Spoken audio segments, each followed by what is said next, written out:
So it's been a ridiculous length of time since I did any kind of retro-y type content videos, or well, just generally have done anything with it at all. Not even the case of whether or not I've done videos, because really the videos are just somewhat showing what I've been up to, which is not really a lot. So I've got this A600. This is not the same as the one I started to do a little series on, which I will be continuing, just not at the minute. I decided to have a look at this because I want to try and get an Amiga up and running that works, self-contained, that works, I can just switch on and use. And obviously an A600, the A600 has become quite a nice little machine because it's compact, easy to sort of take somewhere, it doesn't take up a lot of room. So if I can get this working, because at the minute apparently it doesn't, I can get this up and running, do some upgrades and whatnot, some fairly basic simple upgrades, perhaps get WHD load or something on here, then this will be an ideal little go-to machine if I just want to use an Amiga rather than have to mess about. So that's pretty much along the lines of what I'm thinking of at the moment. So I bought this, to be quite honest, I don't know when, it was a while ago. They were going up in the price at the time I bought this, they've continued to go up in price since then, and I've got a feeling I paid over 100 for this, maybe 110, which is a lot. But well, my excuse and justification for buying it was that it actually came with 2 zip sticks, and I've been buying zip sticks, and I sort of 20 quid's my kind of limit with them that I'll go to with them. You can pick up the zip sticks. Well, I mean, some people are selling them for sort of 35 plus quid, which is quite a lot really. If you're lucky and you hold out, sometimes you can pick them up for 15 quid, sometimes even less. I've missed out on a few that I could have had where they were being sold for less. So I kind of justified the purchase with that, because I thought, well, 40 quid's worth of joysticks, so that means this is 70, which is still a lot really, and if you ask me, that's still a chunk of money. But this is the way things are, this is the price things are. And this one's actually, as you might be able to see, it's a bit dirty, but not terribly, just sort of more grubby than anything. But it's in reasonably good condition, there's not too many marks on it, it's not particularly yellowed.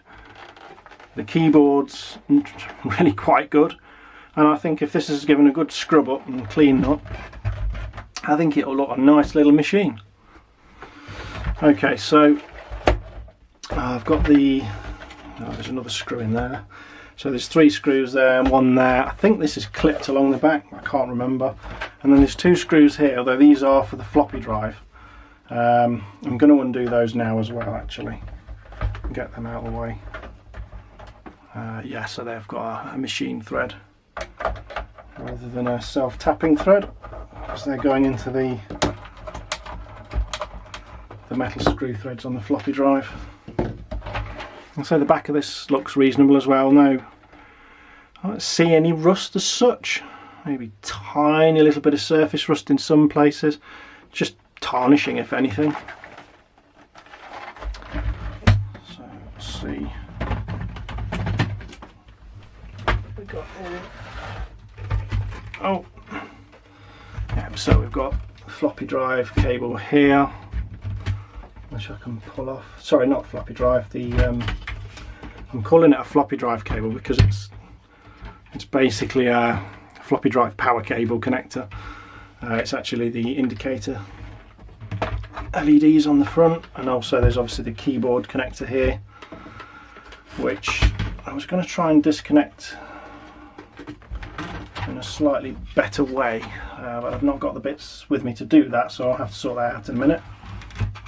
I did think this would actually have the shield in it, but it doesn't. So we also don't seem to have the trapdoor cover. I don't think it came with one, but I have to be honest, I can't remember if it did, and I took it off, but I don't think it did. So yeah, it's a bit dusty in here, but it doesn't look terrible. We've got all the brackets and things. See, my other one, I actually don't have all the other bits that come with it because it was already partly disassembled, so I don't think I've got this little bracket here for the floppy drive, which explains how that's mounted. I wasn't aware of that. And we've also got the carrier for the hard drive mount here, which is, does that just lift off? Yeah, that's a pretty chunky bit of steel. That's, yeah, for what it is, for the job it's doing. And that just sits in these 4 holes on the board here, and it's just sitting there. Okay, so we are seeing a bit of rust here. The modulator's rusty. I think all the modulators go rusty. I think they just go rusty even if there's no liquid. A bit of fluff and stuff on the board. And around the connector here, it's like some kind of residue. So whether that's leakage from caps, has a bit of a smell to it. But then also around here there's a bit as well. But it doesn't look bad. It certainly doesn't look as much of a mess as the other one did that I had. So let's just get the floppy drive out as well. So I'm just going to undo the screw to the casing that this bracket's connected to. That seems to be a slightly different screw to the others. Also, these are just standard crossheads. Well, they're Phillips rather than the Posi ones, rather than Torx bits, which is what was on the A500. Out of the way. Floppy drive cable, and a nice collection of fluff down here, and a long hair. Great, lovely. So whether or not anybody's actually had this board out of here, I don't know. There's screws in here, they don't look particularly chewed up or used. Okay, so I was trying to recall with this. I'd seen some technique with these flat flexes where people were putting in a very thin film of plastic down between the contacts and the ribbon, so that when you pull the ribbon out, the contacts aren't wiping and scrubbing off the sort of like a graphite layer on the cable, whatever it is. But with these, I think there's like a latch that you can undo anyway, so that there's no strength, there's no sort of rubbing when this is pulled out by the looks of it. So that should just ease out now, which it has done. Yeah, so you've got this almost like a graphite looking layer on these ribbons. I have actually got some replacement membranes. They're not membranes, they're actually really thin PCBs, and they come with a different type of flat flex with this sort of connector or similar on either end, which is much better, because then if the cable gets damaged, it's, in theory, it should be possible to replace it. I think there's a little PCB that goes this end, and then a connector on the board. I can't remember. I bought a couple again ages ago, and they're in a box. So also, I did notice that the sides were not really snugly fitting.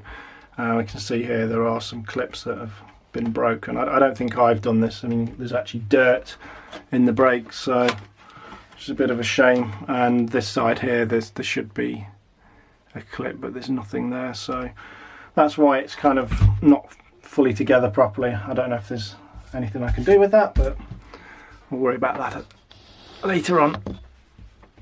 Oh, and the floppy drive eject button's clearly got clouted and bent over or pushed on. Also a little bit of rust on the corner here where that was down in the case, so maybe this has seen at least a little tiny bit of moisture, some there as well. So no doubt this is going to need stripping down and cleaning up as well. So I think what I'm going to do is take this outside, run an airline on it. I'll run my little compressor. I say airline, it's just a little tankless compressor. Blast out as much of this dust and crap that I can, and then we'll come back and pick this back up again. Right, that's a little bit better. I've got all this crap down here. I think this fluff and crap has actually sort of held in some moisture, and that's what's caused that corner of that floppy drive to go a bit rusty. There's definitely some kind of residue on this, in particular in this area here, which is, I'm thinking, is it caps? And some of the pads on these chips, this one in particular, they do look a bit on the dull side to me. So could be cap leakage, it could just be, could be anything really, but I have noticed that Oh, if this will show, I can get the focus. These pins here, there is definitely some discoloration and almost that kind of coppery green rust colour. So there's definitely something that's gone on around there, which is not good. So that's going to need a thorough clean. This will end up being recapped anyway. I haven't actually done a recapping at all yet, so this will perhaps be a good candidate. The fault with this was a black screen. I think I may have already said that.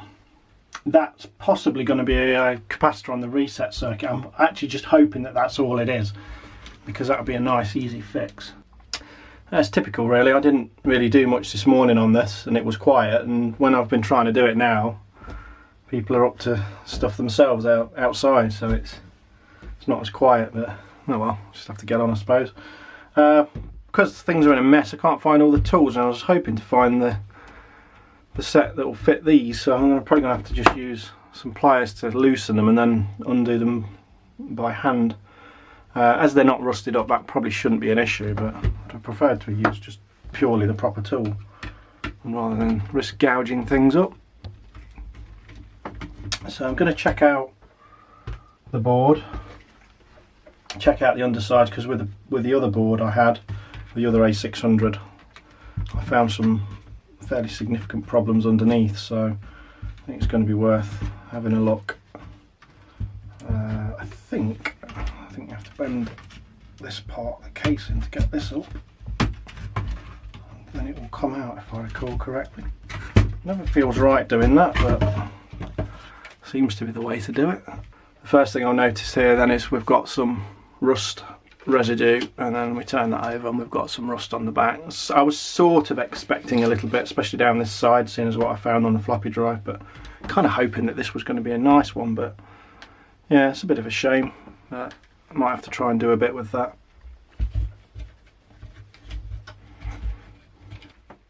So I have bought, I don't even know if it's one or two actually.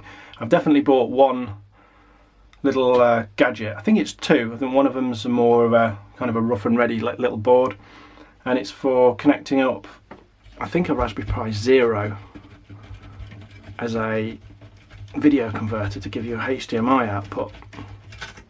So that's probably going to go where the modulator is, so that will probably get removed and replaced with a HDMI socket or the board or something. I don't really know, I've not really looked into it.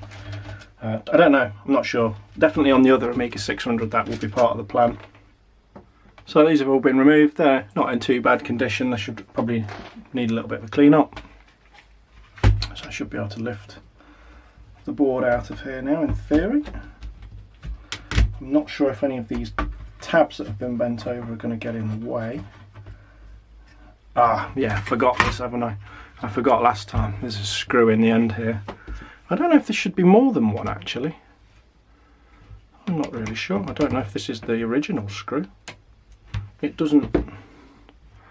It looks a bit of a big screw to go in here, but then there's no...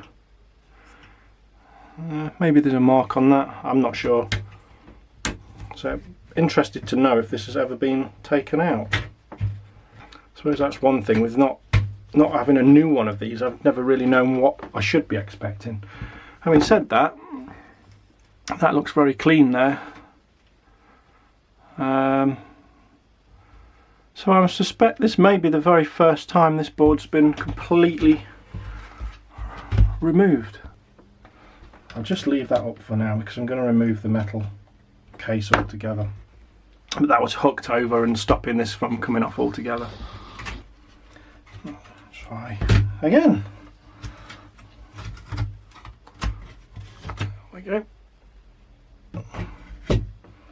So yeah, we've got a bit of rust down that side, odd bits here and there, but generally it's mostly tarnishing.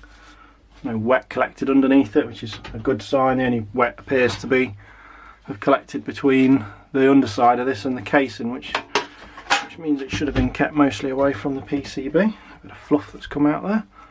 So the board itself's looking good, really. Just a few bits of dirt and that. I don't know, a bit sticky there, maybe that's come through, and that's Again, it's in this area though, this where the video circuitry is and the power comes in. That area, certainly in my experience of Amiga 600 so far, seems to always be quite a grubby area for some reason. So yeah, a little bit of clean up under there wouldn't hurt. It could be flux or anything. But it's all looking, other than that, it's all looking clean and shiny. A few bits up here, grubby bits where obviously something's got underneath. The other thing I'm obviously going to look at, again with past experience with the other one, is check out this area here and just check all these resistors are okay, so there's not been any burnout of components from the parallel port being overloaded or any other issues. So that's all good. And look at this connector. I mean, that's nice and clean and shiny. So this is really in reasonably good condition, really. Well, I think so anyway.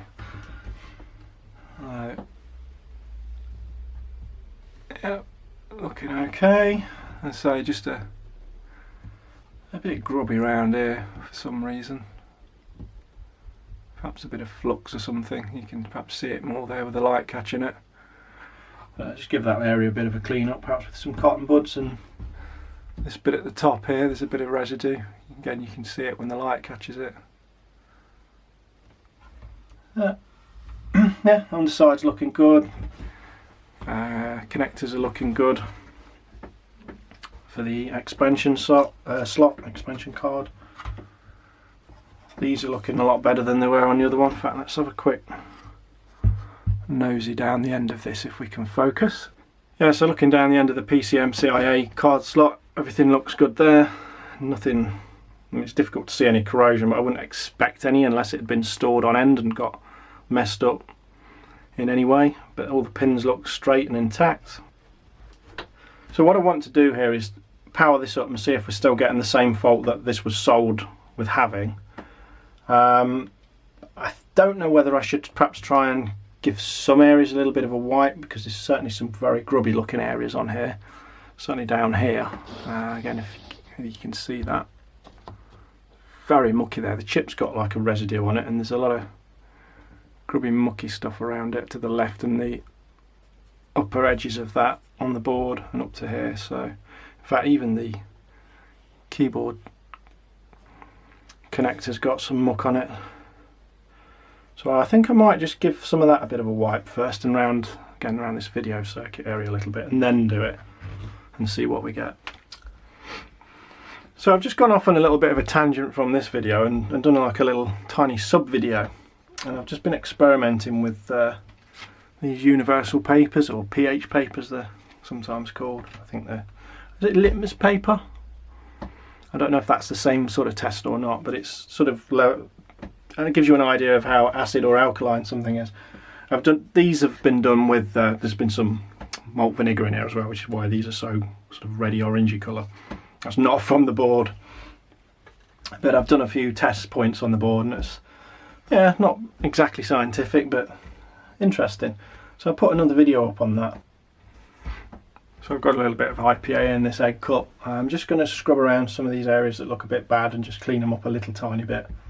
And then we'll find a power supply, which could be a challenge, and see what we get on this thing. Look, we're getting quite a lot of green on this, so that does very much indicate a bit of copper corrosion. So certainly on these pins, I'm using these Audi cotton buds. They're okay.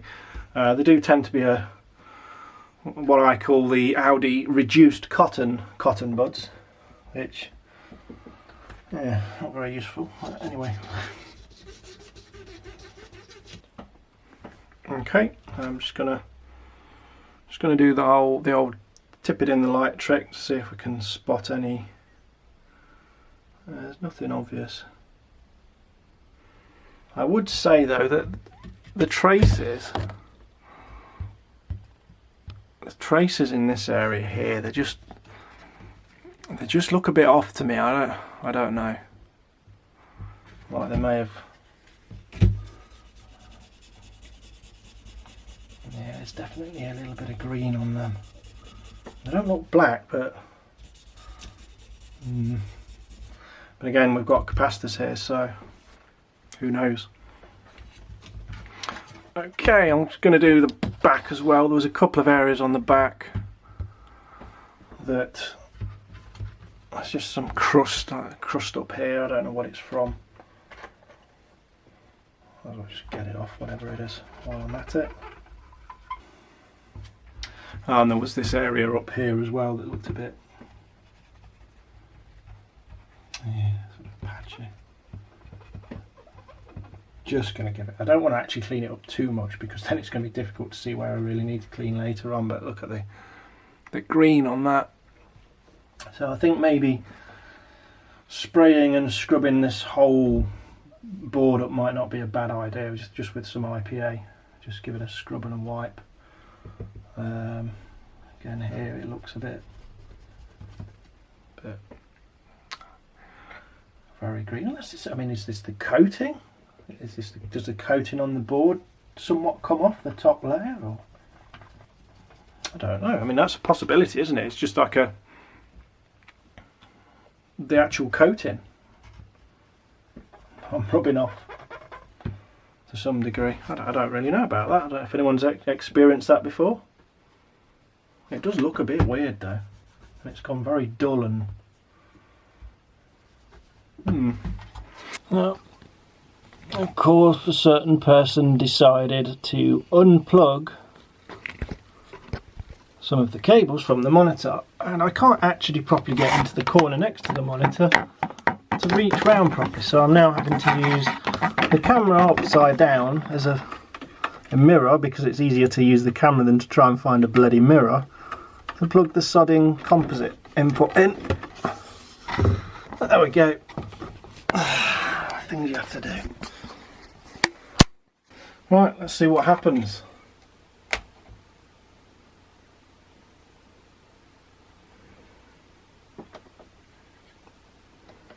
So I should be able to select composite video. I don't know if that selects it. Yeah. Oh! We've got a picture. Interesting. Interesting. Well, I wasn't expecting a picture because there wasn't supposed to be a picture. It was supposed to be a black screen, but well, there's a couple of possibilities there then, I guess. Either there was some issue that me scrubbing around the board has fixed and cleaned up. That looks like the other camera's stopped recording. That begs the question of whether it was actually recording earlier. This video is not very well structured, is it? It's a bit of a mess. Anyway, so either me cleaning up some things made it work, or the person selling it maybe's got something wrong. Maybe they tried it with something not set up right, the wrong input on the TV, or the other possibility, maybe they've tried something through the VGA cable and that hasn't worked. I guess there's also the possibility, because obviously there's an RF socket on the back here, that they've done that. That is a possibility, and they've not realised. I mean, I don't know, but I guess that's the result. Then it's working to that stage. I did actually buy a box of second-hand discs. Again, a little while ago now. To be honest, I don't think there's much in here that I'd really be that bothered about. Let's try this one.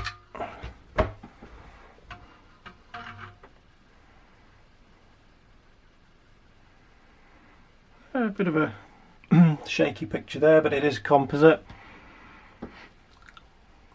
That's working. That's started up from the floppy drive. I mean, whether the audio and everything's working, I don't know. Okay. Oh, okay, maybe this is a working Amiga 600 then. So there's clearly some cleanup needed on this, and there's clearly some issues of some sort, some very mild corrosion, I think, that's started in some areas, and yeah, I mean obviously I've not fully tested it, I've not tried the keyboard and everything, so yeah, it's going to be worth giving this a proper scrub up really, and take it from there.